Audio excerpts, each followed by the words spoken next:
혹시 오늘 처음 오신 분, 다 처음 오신 분들이신가요? 한번 와보신 분 아직 없으시죠? 처음 오셨죠? 처음 왔어요. 아, 오셨나요? 기분 처음 오신 거죠? 오늘은 저희가 최근에 뭐 아마 신속통합기의 모아타운, 뭐 모아주택 들어보셨죠?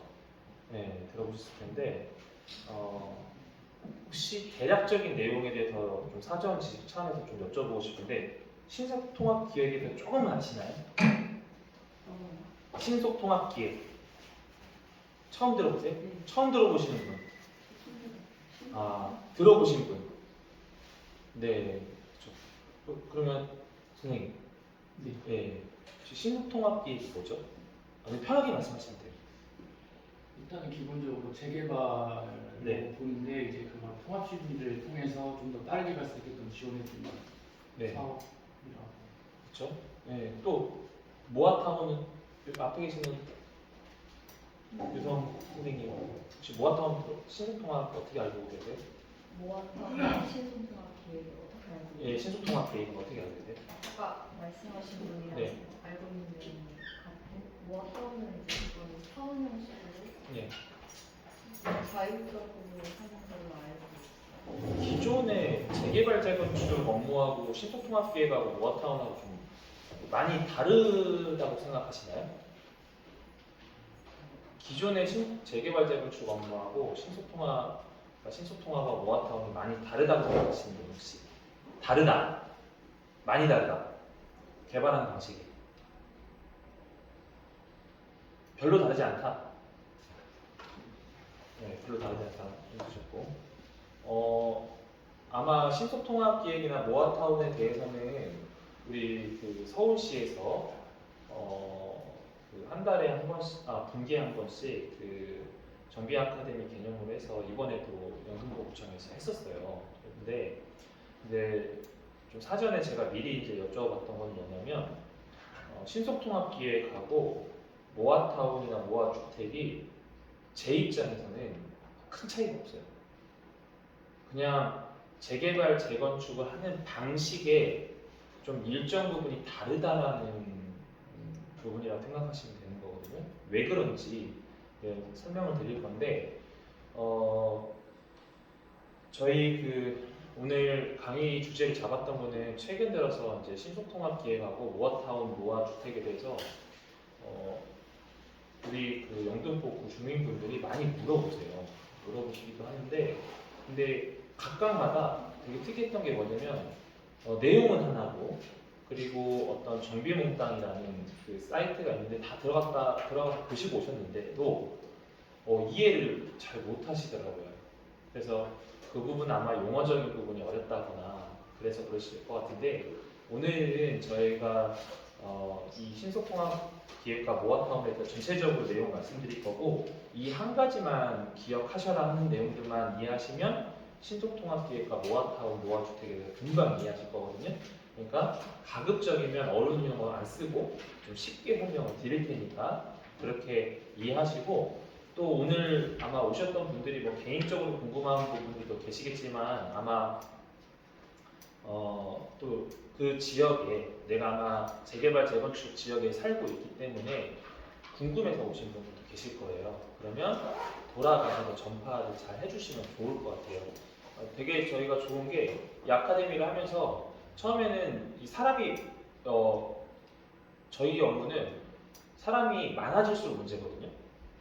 이 교육이 많아진다는 것은 제가 교육을 똑바로 못했기 때문에 전파가 안 되니까 다시 들어오는 케이스가 많은데, 그렇지 않다는 것은 전파를 잘 해주고 계시다고 생각을 해서 이번에 마찬가지로 신속통합 기획도 이렇게 설명드리지만 이게 다 이제 녹음이 돼서 유튜브로 또 올라가요. 그래서 그런 것을 고려하시면 좋을 것 같습니다. 오늘은 신속통합 기획하고 모아타운, 모아주택에 대해서 설명을 드릴 겁니다. 예, 저희 그 센터는 아시겠지만 구청장님 공약 사항으로 해서 재개발 재건축에 특히 영등포 구민을 위해서 전문적으로 상담하는 상담센터입니다. 그래서 궁금하신 내용들 있으시면 저희 영등포 상담센터에 언제든지 전화하시면 돼요. 오시기 불편하시면 전화도 받으니까 전화로 하시면은 저희가 상담 드리고 저희 직원들이 상담하기 어려운 부분들이 있으면 저희 오늘 이제 자리에 오셨지만 저희 센터장님이고 관할하시고 저는 총괄센터장입니다. 그래서 저희가 언제든지 전화 드리니까 그렇게 이해하시면 될 것 같아요. 네, 구성은 총 5명인데 두 분이 상주 인력으로 있습니다. 제 그 영역은 궁금해하실 것 같아서 저는 이제 재개발 재건축 사업성 분석 업무가 제 전공입니다. 네. 최근에 그 정비 사업에 대해서 좀 보시면은 규제 풀리는 중공업 지역, 그래서 영등포가 최대 수혜자 이렇게 돼 있죠. 그래서 여기 주요 내용을 좀 보시면은 그 중공업 지역에서 아파트 지으면은 용적률 250%에서 400%로 완화를 해주고 영등포구 면적의 30%가 중공업 지역이다라는 이제 기사가 있습니다. 그래서 실제로 서울 내에 중공업 지역이 이렇게 많았고요. 그리고 사업 속도 높이자라는 것들이 많이 나오면서 조합 직접 설립 제도가 있어요. 그래서 기존에 이제 그 통상적으로 조합을 나중에 이제 조합 설립하시게 되는데 조합 설립하게 되면 대부분 이제 업체한테 미리 사전 자문을 받긴 했지만 최근에는 어느들 이제 동의율이 75% 이상 동의율이 나오고 하면은 그 조합 직접 설립 제도를 구에서 지원을 해주고 계십니다. 그래서 그런 부분들을 궁금하시면 저희한테 문의해 주시면 저희가 구하고 얘기해서 안내를 드릴 수 있도록 그렇게 하겠습니다. 그리고 그 영등포 일대 재건축 시장이 이제 활개를 하고 있는데 최근에 이제 부동산 경기가 조금씩 풀리고 있어요. 풀리고 있어서 재개발 재건축 시장이 마지막 남은 부동산 개발 시장이다라는 표현까지 하고 있는 상황입니다. 그리고 이제 오세영 시장님께서 모아타운 투기 세력 경계를 위해서 주민 갈등 야기하면 불이익 주겠다 했던 것들은 이제 사실은 이제 기존의 재개발 재건축이라는 개념을 봤을 때는 대부분 조합원이 있잖아요, 그렇죠? 그러면은 그 지역에 이제 살고 있던 분들이 대부분인데 특히 이제 모아타운 같은 경우에는 구획을 묶어서 통합 단위로 개발하는 걸 모아타운이라고 생각하시면 돼요. 그러다 보니까 당연히 일반 조합원 조건이 요건이 안 맞으면 모아타운으로 빠지는 경우들이 있어요. 그러다 보니까 실제로 그 지역에 원래 살고 계셨던 분들이 혜택을 보라고 이렇게 재개발 재건축을 지원해주고 있는 건데 이제 현금이 있는 분들이 이제 투기성 세력들이 들어오다 보니까 최근에는 그런 부분들이 문제가 되게 되면은 서울시에서 강력히 연단하겠다 그런 논조라고 보시면 되는 거고요. 이제 사실 지금 공사비 평당 1,000만 원 시대에 있는데 서울 같은 경우에는 지금 1,000만 원이 넘어갔죠, 그죠? 1,000만 원이 넘어갔기 때문에 실제로는 이게 이제 좋은 점이기도 하지만 나쁜 점도 있습니다. 공사비가 올라간다는 것은 반대로 말하면 어떤 내용입니까? 공사비가 올라가면 분양가가 올라가게 되잖아요, 그죠? 분양가가 올라간다는 것은 조합원 분양가가 있고 일반 분양가가 있을 텐데 어쨌든 분양가가 올라간다는 것은 내 종전 자산에 비해서 내가 보유하고 있는 자산에 비해서 내가 실제 조합으로서 이 아파트에 입주할 때 내야 되는 비용이 있죠. 그게 뭐라고 하냐면 자기 분담금이라고 해요. 그래서 그 자기 분담금의 금액이 올라간다는 얘기예요. 그렇기 때문에 반대로 말하면 그 분담금 어쨌든 그 공사비가 올라갔을 때는 또 분양가액이 올라가기 때문에 전체적인 그러면 분양가가 올라간다는 것은 다시 말하면 부동산 가액이 올라간다는 거예요. 그러면은 내가 대출을 했지만 실제로 시세는 그 이상으로 호가를 치기 때문에 어떻게 보면 내 자산 가치는 올라가는 거죠. 물론 현금으로 지고 있는 자산은 아니고 부동산 자산이라는 그런 부분들이 일장일단이 있습니다. 최근에 저희 센터장님 그 뒤에 와 계신데요. 박성훈 전무님께서 센터장님께서 중도일보에서 하는 방송에 참석을 하셨는데 전국적으로 재개발 재건축 시장에 대해서 굉장히 관심이 많아요. 특히 어디? 우리 영등포에 대해서 관심이 너무나 많습니다. 그래서 중도일보에 요청이 와서 이제 신천식 이슈 토론에 참석하셔서 설명을 드렸을 텐데 그런 내용도 마찬가지 유튜브에 있으시니까 제 기회가 있다는 거 보시면 될 것 같습니다. 자, 이제 신속통합 기획에 대해서 말씀드릴 건데요. 개념을 가기에 앞서서 신속통합기획은 요 내용만 이해하시면은 여러분들 그냥 내용 뒤에 안 보셔도 돼요. 신속통합기획은 어디가 하는 거냐면 서울시, 그다음에 구, 그다음에 여러분들 이 3자가 같이 사업을 추진하는 겁니다.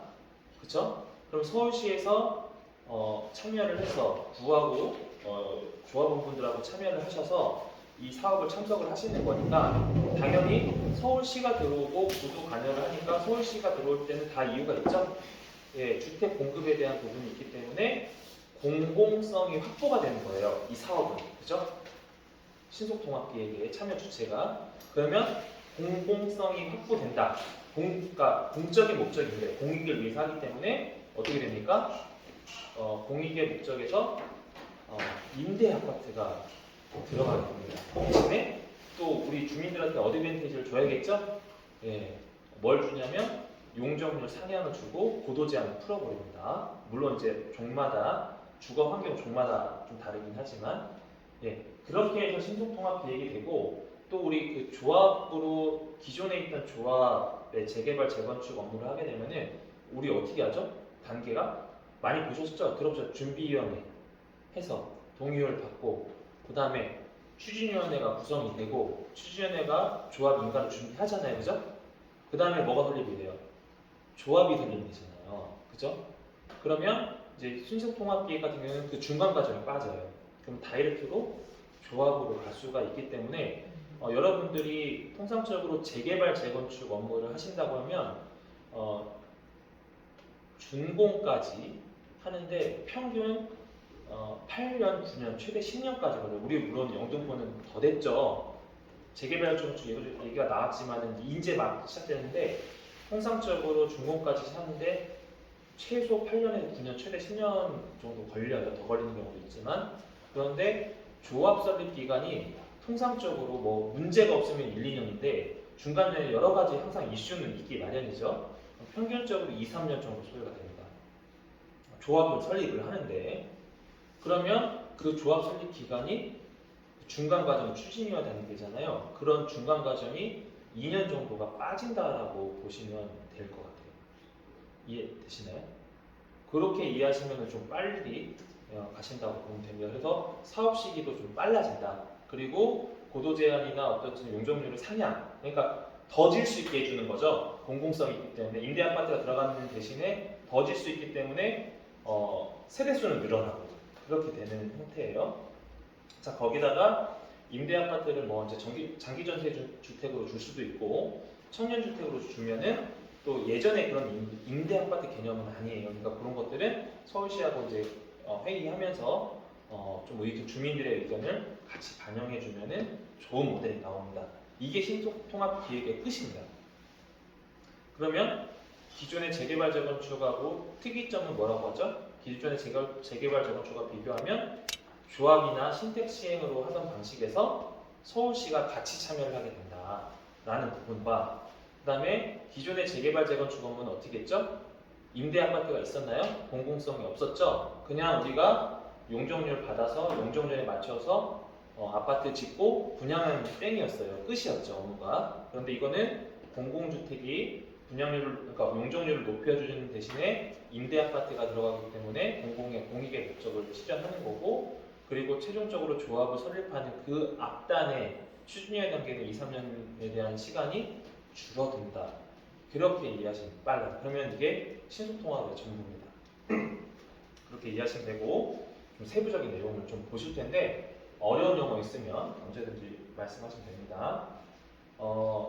여기에서 핵심은 뭐 앞에 2020 도시환경 정비계획 기본법, 그냥 기본 계획의 근거로 정비계획 수립 단계에서 서울시가 공공성과 사업성의 균형을 이루는 이게 핵심이에요. 공공성은 뭐죠? 용적률을 올려주는 임대 아파트가 들어가고 그 사업성이 뭐죠? 임대 아파트가 들어가기 때문에 신속통합기획은 사업성도 확보를 해준다. 그래서 고도 제한을 풀거나 필요에 따라서 고도 제한을 풀거나 층수 제한을 풀어준다. 그래서 사업성을 확보해준다라고 생각하시면 돼요. 이렇게 이해하시면 신속통합기획 다 이해하신 겁니다. 그래서 가이드를 제시하고 신속한 사업 추진을 위해 공공 지원을 한다라고 하는데 그런 가이드를 제시를 하는 게 서울시에서 지원을 많이 해줘요. 뒤에 나오겠지만 뭐 컨설턴트도 지원도 해주고 그다음에 설계할 때 의견도 주고 막 이렇게 하거든요. 그런 것들을 협의해가는 과정이요. 그래서 그 신속 통합 기획이 등장하게 된 배경은 주거 정비 지수제 폐지 그리고 정비 사업 준비 기간 단축 아까 그랬죠? 중간에 조합 설립하는 중간 과정이 빠진다고 말씀드렸죠? 2, 3년 정도 시간이 단축이 됩니다.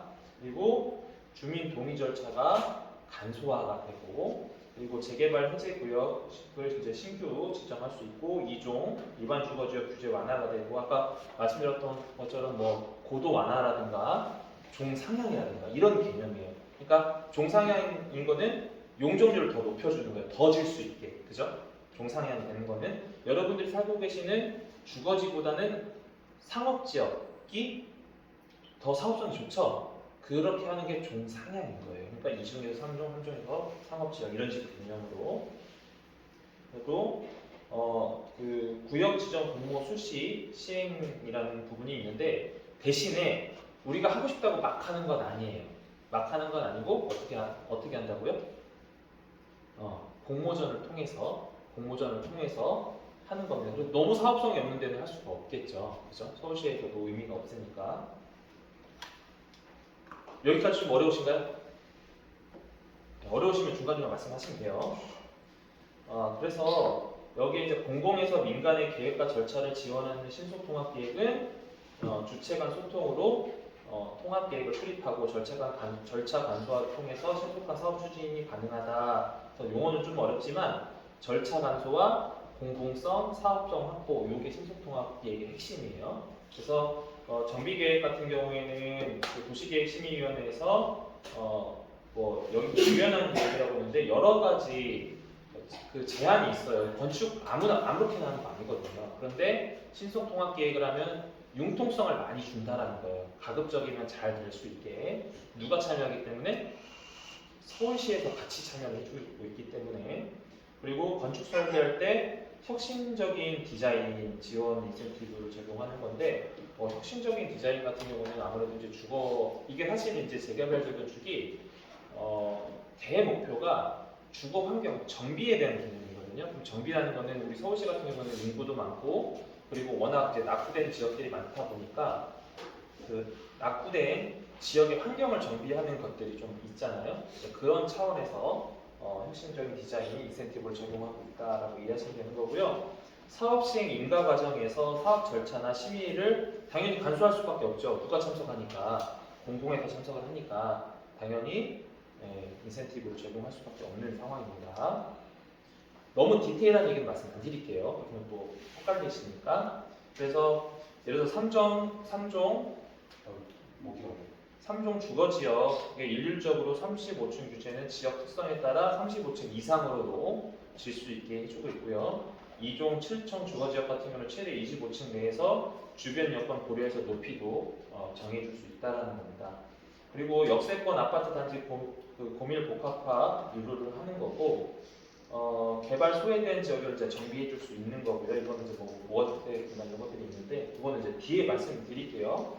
그리고 공공시설 부지 입체적으로 활용해서 사업 여건을 개선한다. 근데 이제 공공시설 부지 같은 경우에도 여러모로 확인할 수가 있어요. 근데 그 공공시설 부지가 100% 다 있는 건 아니기 때문에 각 지역마다 공공시설 부지가 활용 계획이 각각 다릅니다. 그리고 주민 니즈를 고려한 다양한 생활 SOC를 공급을 하는 건데 이거는 약간 어폐는 있어요. 100% 주민 니즈를 고려해 주지는 않아요. 왜냐하면 공공성의 목적이 있기 때문에 서울시의 입장도 분명히 있어요. 그런 부분이 있다 보니까 거기에 이제 이해관계가 맞지 않으면은 이제 서울시하고 또 의견을 조율을 해야 되는 상황입니다. 그런 의견 개진을 계속 해야 되는데 누가 하냐? 지금 말하는 이제 추진위원들을 조합해서 잘 진행을 시켜야 된다. 그래서 누누이 제가 이 아카데미 할 때도 말씀드리지만 조합원으로서의 역할, 권리와 의무를 무조건 행사하셔야 된다. 그렇게 늘 말씀드리고 있어요. 그래서 건축 설계 같은 경우는 뭐 획일적인 디자인, 그러니까 예전 같은 경우는 예전의 아파트, 오래된 아파트 다 뻔하잖아요. 똑같이 짓잖아요. 거기에서 이제 혁신적인 디자인 요소가 많이 들어간다는 거고, 그리고 뭐 이거는 사실은 제가 봤을 때는 의미는 없을 것 같아요. 당연히 어느 아파트든 예쁘게 짓고 싶겠죠. 대신 잘 짓고 싶겠죠. 그러니까 잘 짓는다는 건 디자인도 좋고 튼튼하게 짓고 브랜드도 있는 아파트였으면 좋겠다는 건데, 다만 혁신적인 디자인의 인센티브가 좀 있다라는 표현을 굳이 한 겁니다. 그리고 사업 시행 인가를 보시면은 정비계획하고 지구단위 계획, 통합계획으로 해서 심의기간을 단축을 하죠. 그리고 도시계획위원회 정비사업 같은 경우는 이제 별도로 분과위원회를 운영하고 있고요. 그리고 건축, 교통, 환경에 관련된 통합심의를 진행한다가 결과론적으로 우리가 말하는 인허가 절차를 간소화시켜준다는 거예요. 왜? 누가 참여하기 때문에 서울시도 같이 공공에서 같이 참여를 해주고 있기 때문에. 그렇게 이해하시면 내용이 조금 이해되실 거예요. 그리고 도시계획위원회에서 정비사업에 대한 분과위원회가 있는데 30인의 전문가로 구성된 본위원회 위원 중 정비사업 전담은 5에서 9인으로 이제 구성을 하고요. 장점은 아까 말씀드렸죠? 절차를 간소화하니까 어떻게 돼요? 절차를 간소화하니까 뭐가 줄어요? 첫 번째, 시간이 줄어들죠? 시간이 줄어든다는 건 뭐예요? 의사결정을 빨리 내릴 수 있다는 거예요. 그런 이점이 있다. 그래서 통합적인 의견 제시, 그리고 일관된 사업 추진이 가능하다. 이렇게 이해하시면 됩니다.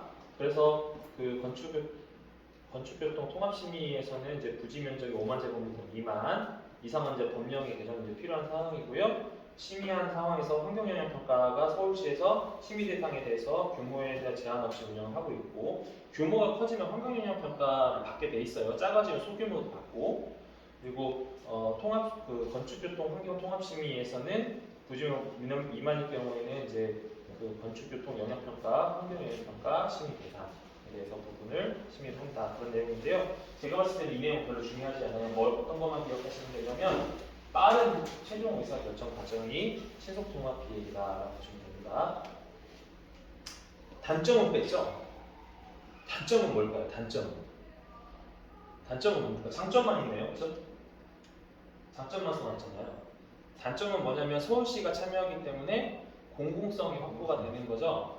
그죠? 근데 이제 그 공공성이라는 게 이제 임대아파트 개념이 대부분 들어가기 때문에 임대아파트의 경우에는 좀 예전에 임대아파트는 좀 인식이 많이 좋지는 않지만 지금은 이제 장기전세주택이라든가 청년주택이나 이런 것들이 있기 때문에 신혼부부 대상으로만 줄 수도 있고 그런 부분들이 있기 때문에 기존의 개념은 좀 많이 달라요. 그래서 그런 의견들이 개진을 좀 하시면은 단점을 보완할 수 있고, 그리고 이제 이게 공공에서 같이 서울시가 같이 참여하다 보니까 또 내가 그 조합 단독을 할 때는 내가 하고 싶은 대로 어느 정도 그려볼 수는 있잖아요. 근데 분명히 시에서 원하는 요구안들이 좀 있어요. 그런 걸 같이 수용을 해줘야 돼요.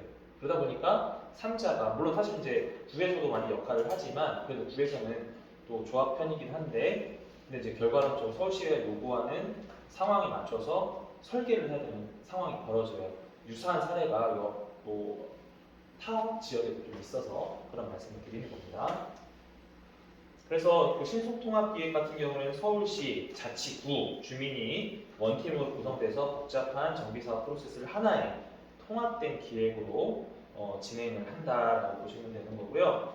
여기서 뭐 워킹그룹, 자문그룹, 주민참여단 이렇게 말씀하시는데 워킹그룹은 실제 이제 하는 것, 실제 이 인허가에 관련된 사항들이죠. 건축계획이라든가 경관계획이라든가 정비계획을 수립하는 거고, 자문그룹은 아까 이제 앞에서 말씀드렸던 것처럼 이제 정비사업의 전문 인력들이 있죠. 이런 부분들이 이제 계획을 검토를 해주는 거고, 주민참여단 같은 경우는 기획안을, 그러니까 도면처럼 그려서 내용이 나와요. 그럼 그 내용을 보고 우리 조합 차원에서는 우리 이렇게 했으면 좋겠다, 이런 형태도 그려줬으면 좋겠다, 의견을 제시를 하는 겁니다. 그래서 연령별, 거주 기간별, 성별, 주소지에 따른 공개 모집 진행을 하고 있고, 전체 주민을 대상으로 계획 수립 중간에 설명회를 개최를 하게 돼 있습니다.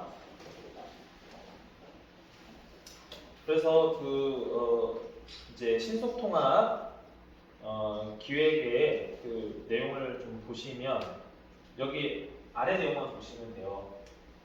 네. 지금 신속통합계획가 민간정비사업 같은 경우는 8년이라고 되어 있는데 실제로 8년은 더 걸리는 것 같아요. 8년이 이 정도 걸리는데 그 절차가 어떻게 돼요? 기본계획을 수립하고 정비계획 수립하고 구역이 지정이 되면은 추진위원회가 구성되고 추진위원회에서 조합 설립 준비를 해서 조합 설립 인가를 신청하면 구에서 조합 설립 인가증을 주고 조합 설립 인가증을 법인등기 치고 사업 시행을 이제 사업체를 선정을 하게 되는 게 통상적인 그동안 정비 사업의 절차였어요. 그러다 보니까 통상적으로 요구하는데 거의 빠르면 1년, 2, 3년 정도 걸리는데 신속통합계획을 하면은 자치구에서 정비계획 수립하는 일반 재개발과 달리 사업 초기부터 서울시가 참여를 해주니까 이 기간도 줄어들고 그러면 추진위원회 구성해서 조합 설립을 하는데 이것도 공공지원을 해주니까 이 기간이 빠지는 거예요. 그리고 결과적으로는 이제 사업시행 인가하는데 이거는 어차피 서울시에서 기획해서 가는 거니까 통합심의를 하기 때문에 그 의사결정 과정이 빨라지는 거예요. 그래서 아까 말씀드렸죠. 인가기간 서울시가 참여하니까 인허가 자체가 줄어들고 그 다음에 인허가 자체가 줄어들면서 시간이 줄어드니까 의사결정이 빨리 된다라고 말씀드렸잖아요. 그래서 말씀드리는 거예요. 신속통합계획 같은 경우는 4년인데 이걸 통계로 제시하기는 조금 더 해봐야 돼요. 근데 이 정도로 컨셉을 잡았다고 이해하시면 됩니다. 혹시 여기까지 궁금하신 거 있으신가요? 넘어갈게요. 있으시면. 그래서 신속통합계획 같은 경우에는 기존의 정비 사업 같은 경우는 이제 소유주의 3분의 2 이상, 면적의 2분의 1 이상인데 면적은 같고 이게 이제 75%잖아요. 75% 넘죠? 66%. 근데 거의 제가 늘 말씀드리면 조합 설립하고 하려면 항상 80% 이상 받으셔야 돼요. 그래야지 나중에 문제가 안 돼요. 근데 이제 어쨌든 법상으로 나와 있으니까 3분의 2인데 일단은 신속통합계획은 토지 소유주의 2분의 1인데 할 수 있다라는 거지 실제로 2분의 1 딱 선 맞춰가지고 신청한다고 꼭 되는 건 아니죠. 반대하는 게 그 반이면 또 못하는 거예요. 그러니까 통상적으로 재개발 재건축 큰 범주안에서 신속통합계획도 재개발 재건축이라고 하기 때문에 그냥 우리끼리 얘기할 때는 통상적으로 85% 이상 동의를 받으면 할 수 있다라고 보시면 돼요. 이해하시면 돼요. 이건 실무적인 말씀을 드리는 거니까. 그래서 정비사업 구역 지정까지 소요 기간 단축 및 구역 지정 이후에 자치구 승인을 받은 추진위원회 조합 등 추진 주체가 구성돼 보다 빠르고 적극적인 사업 추진이 기대가 된다라고 보시면 되는 거고 여기는 그 뭐 입안 재검토 뭐 내용이 어려운데 토지 등 소유자의 15% 이상이 반대하면 이제 재검토 그렇죠? 15% 이상이 반대하면 반대로 말하면 85%는 동의하는 거잖아요. 그렇죠? 15%가 반대하면 어떻게 돼요? 입안 재검토를 하게 돼 있는 거고 토지 등 소유자 25% 이상 또는 면적이 반대하면 입안 자체가 취소가 되는 거기 때문에 제가 늘 말씀드렸죠?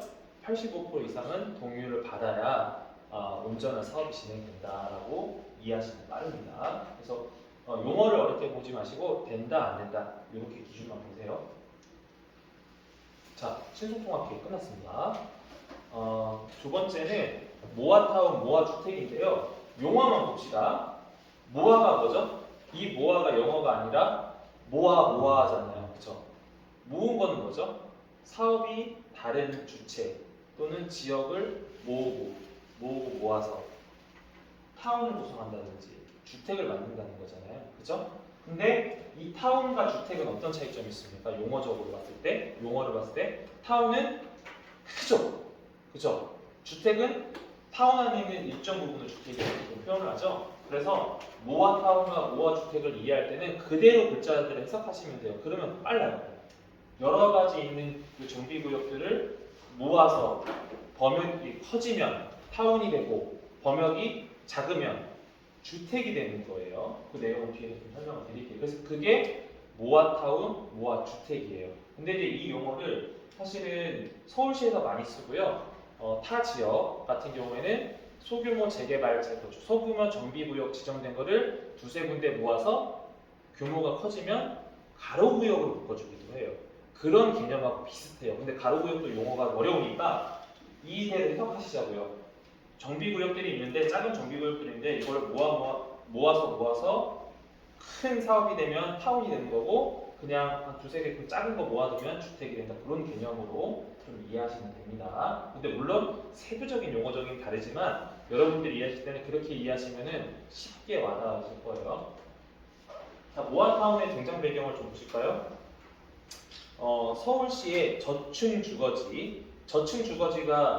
용어가 어렵다면 층수가 낮은 층수가 낮은 주택들이나 뭐 빌라들이 있겠죠. 요게 재개발이 어려운 저층 주거지는 전체 87% 수준 약 131 제곱킬로미터에 달하는 상황이고, 이거는 이제 서울시 전체를 얘기하는 거죠. 그러니까 결론은 뭐 이거 중요하지 않고요. 저층 주거지를 개발해주고 싶은데 어떻게 해야 되나라는 거예요. 그다음 두 번째는 그 저층 주거지가 많은 데는 소위 말해서 예전에 개발된 구역이다 보니까 도로가 어떻습니까? 삐뚤빼뚤하고 도로에 대한 뭐 인프라도 잘 안 돼 있고 주차 공간은 필요한데 저층 주거지는 사람은 많이 살고 차는 늘어났고 그런 주차난, 그리고 사람들이 우리 보면 법에 보면은 사람이 그 주거지가 구성이 되면은 그 공공기관에서는 그 주거지 기관으로 뭔가 공원 시설을 마련을 해줘야 되는 거예요. 그게 녹지 휴게 공간이 부족하다라고 하다 보니까 특히 서울은 더하겠죠. 인구 밀집이 과밀화된 상태에서 또 그 도시가 가장 먼저 생겼기 때문에 특히 서울하고 부산이 엉망이죠. 아직까지는. 그래서 이런 심각한 주차난과 녹지 공간, 휴게 공간을 좀 개선해 주기 위해서 모아타운에 대한 모아주택에 대한 개념이 등장하게 되는 거고요. 그리고 이제 2022년도 1월에 노후 저층 주거지의 새로운 정비 방식인 모아타운과 모아주택의 추진을 발표를 하게 됩니다. 그래서 그 여기 소규모 주택 정비 관리 지역 같은 경우에는 노후 불량 건축물과 신축 건축물 혼재로 방역적 개발이 곤란한 지역에서 정비 기반 시설과 공동 이용 시설 확충을 위해 소규모 주택 정비 사업을 계획 효율적 추진을 위해서 소규모 정비 관리 계획 승인 고시한다. 자, 이거 내용 그냥 어렵고요. 쉽게 생각하면 이렇게 생각하시면 돼요. 저층 주거지, 빌라가 많고 일반 단독주택이 많은 데가 저층 주거지인 거예요. 이해가 갔어요? 그런 게 저층 주거지를 하는 거예요. 그런데 그러다 보니까 또 워낙 노후된 데는 뭐 공사 소위 말해서 그 종합건설 업체들이 두세 군데 빌라 매입해가지고 부신 다음에 뭐 져요? 임대주택 지잖아요. 빌라 좀 큰 거, 원룸 같은 거 짓잖아요. 그러다 보니까 그게 내 주변에 지금 노후된 아파트가 굉장히 많은데 최근에 진 게 몇 채가 있단 말이에요. 그러면 결국 못 지을 거 아니에요. 재개발 안 한다고 할 거면 나 이거 투자해가지고 한 지 얼마 안 됐으니까 이런 문제들이 있단 말이에요. 이 낙후된 지역, 그러니까 낙후된 지역이 못 산다는 그런 개념이 아니에요. 저층 주거지가 많은 데가 낙후된 지역, 인프라가 안 된데 이런 낙후된 지역을 개발을 해야 되는데 이런 신축 건축물이 들어오니까 개발 자체가 안 되고 동의 안 해줄 거 아니에요, 그죠? 반대로 생각을 해보세요. 선생님이 내가 신축 건축물 진짜 얼마 안 됐어요. 줬는데 여기 갑자기 재개발한다네? 나 이거 어떻게 해? 그럼 난 무조건 결세 반대하겠죠, 그죠? 그런데 그러면 못하게 할 거냐? 그럴 때 그래서 그런 거를 어느 정도 그 신축 건축물에 대한 부분들도 고려를 해주고 거기에 잘 묶어서 모아타운, 모아주택을 정책적으로 지원을 해주는 거예요. 그러면 이것도 공공기관에서 이런 사람들도 마찬가지고 또 이쪽 지역에서 사업성과 공공성을 실현을 해야 되는 거잖아요. 공공성과 사업성을 높여줘야 되니까 당연히 지으면은 임대 아파트 들어가고 용적률도 일부 상향시켜줘서 더 아파트 질 수 있게 해주는 그런 형태인 거예요. 그래서 그런 내용이라고 보시면 돼요. 이 내용이 뭐 내용상은 굉장히 어렵지만 그래서 그 모아주택 같은 경우에는 이제 모아타운 내에서 주택 소유자들이 개별 필지를 모아서 블록 단위로 양질의 주택을 공동으로 개발하는 경우, 제가 아까 설명드릴 때 잠깐 소규모 모아서 가로주택 만들어요 이렇게 말씀드렸죠 앞에서. 그런 거예요. 예를 들어서 그 소규모가 저희가 대전이나 타 지역에서 자문할 때 여기는 이쪽 정비구역으로 묶였어요. 1구역, 2구역, 3구역, 4구역. 근데 여기 1구역이 대도로변에 있는데 여기는 세대가 뭐 40세대, 여기는 30세대, 뭐 여기는 뭐 20몇 세대 이렇게 되니까 개별적으로 하기도 애매하고 하다 보니까 여기를 묶었더니 구에서 어떻게 하냐? 가로주택으로 묶어드릴게요. 동의서 받아보세요. 라는 게 모아타운 주택하고 약간 비슷해요. 그런 개념인데 타운은 더 큰 거고. 근데 여기 서울은 이제 모아주택이라고 하는 거예요. 그래서 모아타운 내에서 주택 소유자들의 개별 필지를 모아서 필지죠? 필지를 모아서 블록 단위로 이렇게 묶어주는 거예요. 소규모 주택으로 묶었다가 이걸 같이 합쳐주는 그런 개념인 거예요. 그래서 그 모아주택이라고 하는 거고, 모아타운 같은 경우에는 서울시의 소규모 주택 정비 관리 지역에서 모아주택이 집단적으로 추진 예정인 지역에서 단계별 관리 단위 설정을 통해 정비 기반 시설 및 공동시설을 확충하기 위한 노력. 내용 어려운데 이렇게 보시면 돼요. 그냥 10만 제곱미터 미만이고 노후도가 50% 이상인 상태. 그럼 당연히 그 지역이 있는 거고 거기서 규모가 좀 크게 짓는다라고 보시면 되는 거예요. 그렇게 이해하시면 빨라요. 그래서 모아타운의 그 특징 같은 경우에는 양질의 주택 공급을 한다. 당연히 양질이죠. 어차피 밀어버리고서 거의 대부분 공동주택을 짓기 때문에 그래서 양질의 주택은 당연한 거고요. 여기에 다만 아까 말씀드렸던 것처럼 저층 주거지가 뭐가 문제라고 했어요? 사람들은 많은데 인프라는 안 돼 있고 그러다 보니까 사람들 많고 차도 많으니까 주차도 안 되고 하니까 그래서 통합부서 주차장도 만들고 주변에 아까 뭐라고 했죠? 사람 단위별로 그 휴게 공간 공공시설이 필요하다고 했죠? 예를 들어 공원 같은 거 그런 것도 인프라 구축한다라는 얘기예요. 이 얘기가. 그리고 지역 내 주차장도 이거 똑같은 얘기고 그 다음에 녹지 공간, 그 다음에 기존 가로 활성화 저층 주거지 주요 가로등을 정비하여 가로 중심으로 지역 커뮤니티 그러니까 아까 말씀드린 것처럼 서울이나 부산 같은 경우에는 원체 사람들도 많고 그 다음에 먼저 도심이 구성이 됐기 때문에 이 바둑판식 구성이 안 돼요.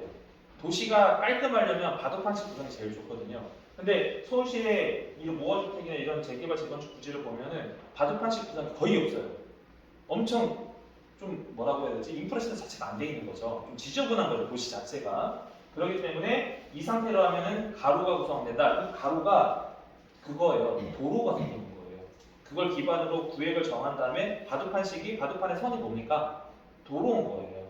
그게 기존 가로의 활성화다라고 보시면 되는 거예요. 그럼 도로가 좁았던 데는 당연히 확장을 시켜주고 없던 곳은 내게 해주고 이런 개념인 거예요. 그러면 이제 도시 계획 자체를 그렇게 하는 거죠. 그리고 이제 모아타운의 이제 추진 요건을 보면 모아주택 1500제곱미터 지하 주차장 건립 가능한 규모 1500제곱이죠. 주차장은 지하로 확보하고 지상은 녹지 등을 설치하고 저층부는 근생 공동 이용시설로 설치하고 그다음에 대지 안에 그 공지로 도도를 이제 활용할 수 있는 보행 편의를 주는 거고요. 가로의 유지 그래서 가로치계로 고려 6m 이하로 도로 사업시행 구역 내 포함이 가능하다라는 부분입니다. 그래서 부지 면적 같은 경우는 아까 말씀드렸죠? 규모가 작다, 그죠? 그러니까 1,500제곱미터라고 보시면 되는 겁니다. 뒤에 내용들은 그렇게 신경 쓰실 사항이 아니에요. 규모가 작고 거기에 공동주택 개념을 짓는데 이런 거는 그러니까 근생이 들어갈 수 있겠구나. 그러면 이제 1층은 뭘로 쓰죠? 상가로 쓰고, 그죠? 상가로 쓰고 위에는 아파트나 뭐 임대 아파트를 쓸 수도 있는 거니까 그런 개념이라고 보시면 됩니다. 인센티브가 적용이 되는데요. 가로주택 나오죠? 가로주택, 가로구역의 요건을 완화하고 사업 면적을 2만 제곱미터로 한다. 그래서 아까 말씀드린 것처럼 소규모 3개 붙여가지고 가로를 만들어주는 경우도 있어요. 그리고 아니면은 도로가 6m 이상 도로인데 도로가 분리되어 있는데 사실은 도로가 분리돼도 안 된다고 하는데 도로를 옮겨줄 수 있는 여건만 되면 이걸 붙여서 블록으로 붙여서 가로주택을 만들어주는 경우도 있어요. 이 경우는 저희가 실제 업무를 해봤기 때문에 그래요. 그런 형식이라고 보시면 돼요. 그래서 자율주택가는 관리지역에서 어디든 가능하고 그다음에 개별사업 그러니까 노후도가 67%까지 맞춰야 되는데 57% 완화를 한다는 거고 층수도 그 2종 같은 경우는 7층인데 10층 이하에서 평균 13층까지 그리고 2종 같은 경우는 15층 이하에서 이제 제한을 폐지하는 건데 이거는 사실 사업 부지를 좀 봐봐야 돼요. 예, 그거는 보고 내용을 보고 그다음에 이제 사실 그 구청에 문의를 좀 해봐야 되는 거고 그리고 용도 지역을 이제 상향하는 것 아까 그랬죠? 1종에서 2종, 2종에서 3종 이게 뭐 무슨 의미냐? 용적률이 올라가는 거예요. 그죠? 제일 좋은 게 뭐라고요? 이건 주거지고 제일 좋은 게 뒤에 있는 거 상업지역이 용적률이 제일 높다라고 보시면 되는 거예요. 그래서 증가되는 용적률 50% 임대주택 기부채니까 용적률을 예를 들어서 이렇게 할게요. 용적률을 상향해줬더니 원래는 우리가 100채 질 수 있다. 100가구를 질 수 있었는데 300가구를 줬어. 그러면 50% 임대주택이라고 하죠? 그럼 몇 세대? 100세대 용적률에 증가되는 용적률이 50%. 그러니까 원래는 우리가 200세대를 줄 수가 있었는데 300세대를 줬으니까 그러면 증가가 얼마 됐어요? 100세대가 증가하는 거니까 그 중에 반은 임대주택으로 기부 채납을 하게 돼 있는 거예요. 그죠? 그렇게 이해하시면 돼요. 그러니까 수치로 간단하게 원래 우리 이거 줬었는데 우리가 그 이제 모아 타운을 하다 보니까 300세대가 되네? 그러면 100세대가 증가가 됐으니까 100세대의 반은 임대주택으로 나눠야 되는 거구나. 왜? 공공성과 사업성을 확보를 해줘야 된다고 했죠? 그러니까 공공성을 확보하는 거는 임대주택을 놓는 거고 사업성을 확보해 주는 거는 용적률을 높여줘야 세대수를 늘릴 수가 있으니까 그런 형식이라고 보시면 됩니다. 그래서 용적률을 이제 완화한다는 거는 이제 초과 완화한다는 내용이 좀 있고요. 모아주택의 사업 유형을 보면 아까 1,500제곱미터도 이상도 가능은 한데 여기서 보셔야 될 게 주민합의체 토지 수익 중 2명 이상도 공동시행 가능하고요. 건축물 수의 57% 이상 그리고 토지 수익은 10분의 8, 토지비용 3분의 1. 그러니까 결국 85% 이상 받으라는 얘기예요. 그죠? 항상 말씀드리지만 3분의 2니까 3분의 2니까 우리가 66 이렇게 생각하면 안 돼. 이건 그냥 다 85% 이상 무조건 받아야 되는데 이건 80%니까. 그리고 사업기간은 평균 1, 2년. 그리고 단독은 10호 미만. 세대수 그다음에 다세대 연립은 20세 미만, 20세대 미만. 그리고 단독 세대 연립은 20세 미만 이렇게 돼 있습니다. 그래서 이거 같은 경우는 주로 이제 좀 모아가지고 이제 소위 다세대 연립이라고 하는데 그러니까 원룸성 다세대 연립은 요즘에 빌라가 굉장히 잘 나오잖아요. 우리가 생각하는 그런 빌라가 아니기 때문에 그렇게 이해하시면 됩니다. 여기에 인센티브가 있는데요. 여기 뭐 똑같은 네 앞에 내용이고 두 번째는 이제 2만 제곱미터 미만은 가로구역이라고 했죠. 아까 말씀드렸던 것처럼 소규모를 모아서 가로로 만들어주는 경우도 있고 소규모 붙여서 아니면 도로를 이전해서 붙여주는 경우가 있는데 가로구역으로 만들 수 있는 거고 그리고 이거는 당연히 대부분 조합 방식으로 해요. 네, 이건 조합 방식으로 해요. 규모가 좀 있기 때문에 주민 합의체 뭐 시행 방식은 조합하는 주민 합의체라고 하는데 대부분 조합 방식입니다. 어쨌든 다 할 수가 없으니까. 그리고 여기는 똑같고 네. 사업기간은 좀 더 걸리고요. 사업기간은 평균 2, 4년인데 실제로 2, 4년 더 걸려요. 근데 이제 일단은 기존 자료들이 이렇게 돼 있어서 말씀드리는 거고 더 걸리죠. 항상 0.5배는 보셔야 돼요. 이 기간 있잖아요. 사업기간 된다고 하는데 실제로는 0.5배 정도는 보셔야 본 사업기간이고요. 평균 사업기간이. 그리고 소규모 재건축형 해서 뭐 1만 제곱 미만의 노후연립 아파트를 조합형 이것도 조합 방식이고 이건 그냥 그리고 요건 그냥 85% 받아야 된다라고 생각하시면 돼요. 그냥 3분의 이상이지만 그래도 사업하려면 그래도 85% 받아야 실제 할 수 있어요. 이렇게 생각하시면 되는 거고 그다음에 조합관리비 전체 부분을 4분의 3 이상 그렇죠? 75%인데 하여튼 80% 보셔야 돼요. 면적 4분의 3 이상 이것도 0.5배 하시면 되는 거고 공동주택 아파트 질 수 있는 거예요. 근데 이제 그 가로구역이다 보니까 아파트가 생각보다 높이는 생각보다 많이 올라가지는 않아요. 생각보다 용적률이 높지가 않아요. 대부분 이런 모아타운이나 모아타운은 좀 달라요. 모아타운은 좀 다른데 그 통상적으로 가로구역을 묶은다 하더라도 실제로 우리가 생각하는 것처럼 고층 아파트가 올라가는 경우는 극히 극소수라고 보시면 돼요. 근데 어쨌든 아파트를 만들 수 있고 통상적으로 최근에 이제 트렌드는 이제 공동주택을 만들 때 지하 주차장 놓고 1, 2층 상가시설을 놓고 주상복합성으로 만들어요. 그래야지 활용 가치가 좀 있기 때문에 그렇게 하시는 경우도 있고 아니면 공동주택성으로 만들지만 이제 그 임대 아파트 놓기 싫어서 오피스텔, 생활형, 그러니까 주거형 오피스텔 있잖아요. 그렇게 만들어도 돼요. 그러면 이제 그 사업성을 보고 평가를 하는 거예요. 거기에다가 넣어서 아파트를 넣어서 단지를 적게 갈지 아니면은 좋은 브랜드가 아니면 보시는 거고 아니면은 그러니까 생활형, 주거형 오피스텔을 질 수가 있는데 그거는 좀 보셔야 됩니다. 그 타운 같은 경우는 규모가 좀 커지기 때문에 규모가 있으면은 이제 좋은 브랜드가 들어오잖아요. 그렇죠? 근데 규모가 적으면 당연히 시공사에서 좀 사업성이 안 나면 안 할 거 아니에요. 그럴 때는 공동주택으로 갈지 그냥 아파트만 지을지 아니면은 1, 2층을 그 분리생활 시설 개념으로 해서 상가 일부 넣고 나머지는 오피스텔 개념이나 아파트로 넣을지 그런 건 좀 고민해 보실 필요가 있어요. 그래서 내 지역이 이제 모아주택이나 모아타운의 소규모 재개발 형식으로 들어가는데 규모가 좀 작다. 그러면 좋은 브랜드가 들어올 수가 없으니까 그때는 주거형 오피스텔이 오히려 나을 수도 있다. 사업성을 봤을 때는 그렇게 이해하시는 게 빠릅니다. 가로주택 여기서도 뭐 다른 큰 내용은 없고요. 그냥 그 소규모는 그러니까 규모 정도 보시면 돼요. 소규모는 10,000제곱, 그다음에 20,000제곱. 근데 이제 실제 사업성이 좀 해볼 만한 데가 가로주택형이에요. 예, 여기가 20,000제곱 정도 되면은 물론 이제 용적률에 따라 좀 다르지만 통상적으로 20,000제곱 정도 된다고 했을 때 한 600세대 정도 들어갈 수 있거든요. 20,000제곱에 물론 이제 종마다 좀 다르긴 해요. 근데 통상적으로 한 600, 700세대 정도 그 정도 나오더라고요.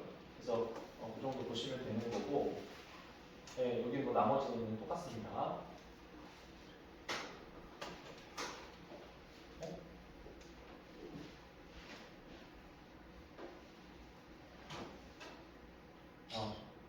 네, 소규모 재개발형.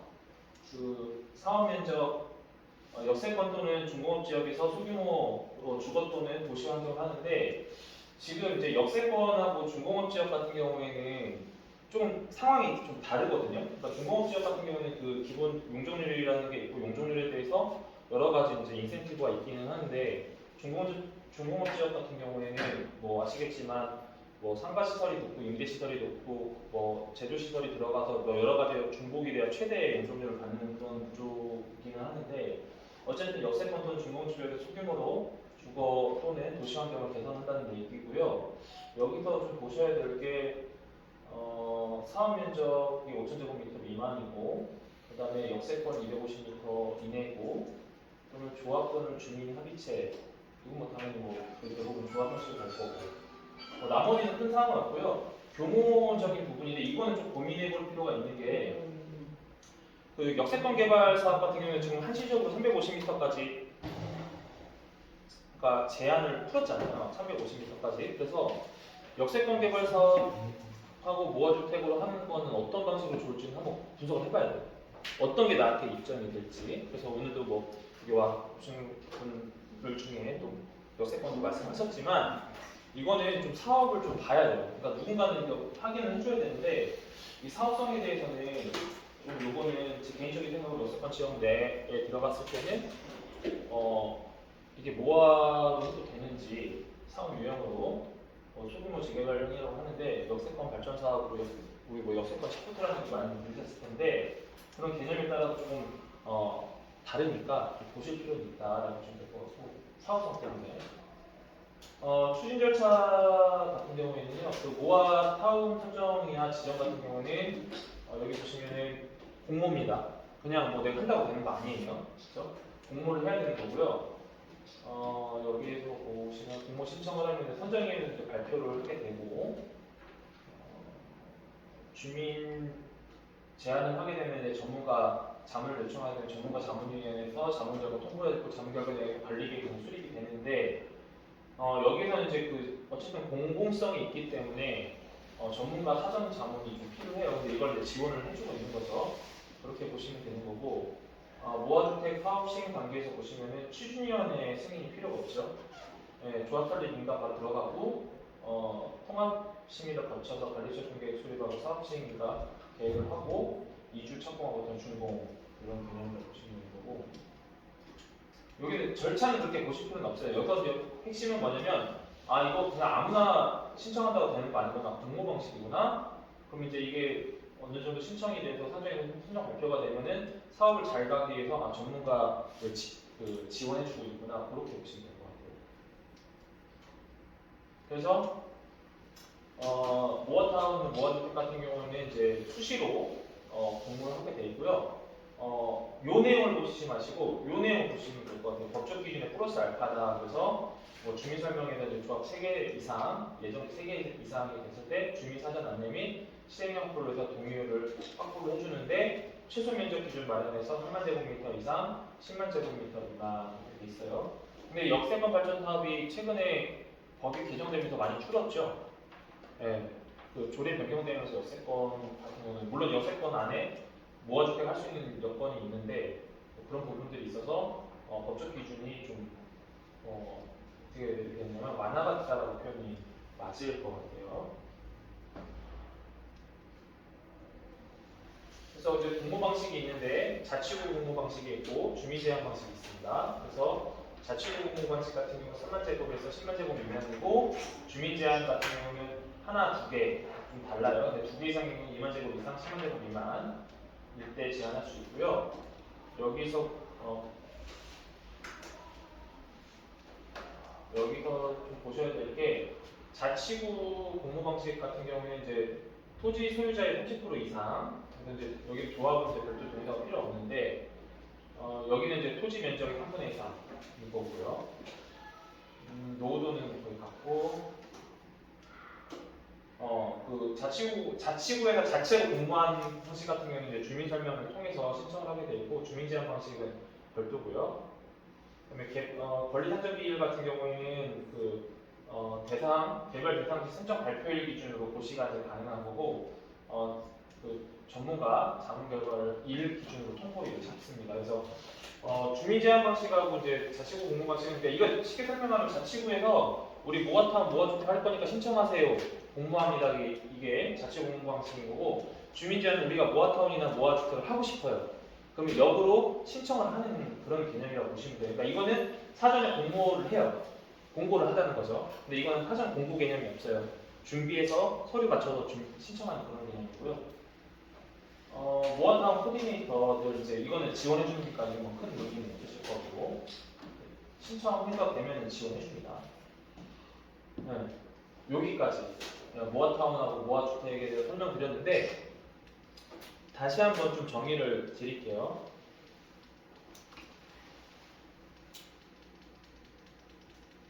지금 오늘 진행한 신속통합기획하고 모아타운하고 모아주택 같은 경우에는 아까 뭐라고 말씀드렸죠? 그 공공기관에서 병행해서 지원을 해준다고 했죠. 참여를 하는 게 있고 지원을 해주는 개념이 있습니다. 그러니까 신속통합기획은 참여를 하죠. 서울시가 참여를 하죠. 그리고 모아타운이나 모아주택은 시가 참여를 하는 건 아니죠. 네, 지원을 해주는 그런 개념이죠. 근데 신속통합기획 같은 경우에는 서울시가 실제 건축 설계에도 참여를 해요. 참여를 하기 때문에 그렇게 되는 거고, 다만 이제 이게 그 신속통합기획 같은 경우는 기존 재개발 재건축 업무에서 조합 시행이 아니라 이제 서울시가 같이 동반 참여를 하기 때문에 그 중에서 용적률을 지금 그러니까 그 층수 제한을 좀 일부 해제할 때는 해주고, 다만 아까 말씀드렸던 것처럼 공공성 확보를 위해서 임대주택을 이렇게 돼 있고, 그다음에 사업성 확보하니까 용적률을 상향시켜주는 그런 개념인데, 다만 뭐가 좀 힘들다? 내가 이렇게 짓고 싶다고 해서 이렇게 할 수 있다 없다? 없다. 그래서 주민합의체가 조합이 서울시에서 나온 구에서 나온 설계서를 갖고서 주면 그거 보고 의견을 또 놓고 이런 개념이에요. 근데 기존 재개발 재건축 방식은 우리가 그릴 수 있어요. 요구에 의해서 건축 설계다 주고, 그런 개념이 아니다. 그리고 여기서 이제 중간에 추진형 단계가 줄어들기 때문에 아까 그랬죠? 저기는 8년에 4년으로 준다고 했죠? 그죠? 사실은 좀 더 걸리긴 하는데 어쨌든 추진형 단계가 없어진다. 이렇게 보시면 되는 거고, 모아타운하고 모아주택 같은 경우에는 말 그대로 해석해라. 그 소규모 재개발 지역 자체를 모아서 덩어리가 커지면 타운이 되는 거고, 작으면 주택이 되는 거고, 그리고 이제 이것도 마찬가지 용적률 상향이라는 부분이 있고, 상향되면은 어떻게 해요? 상향되는 거에 용적률 상향되는 거에 50%는 무조건 임대주택을 넣어야 된다.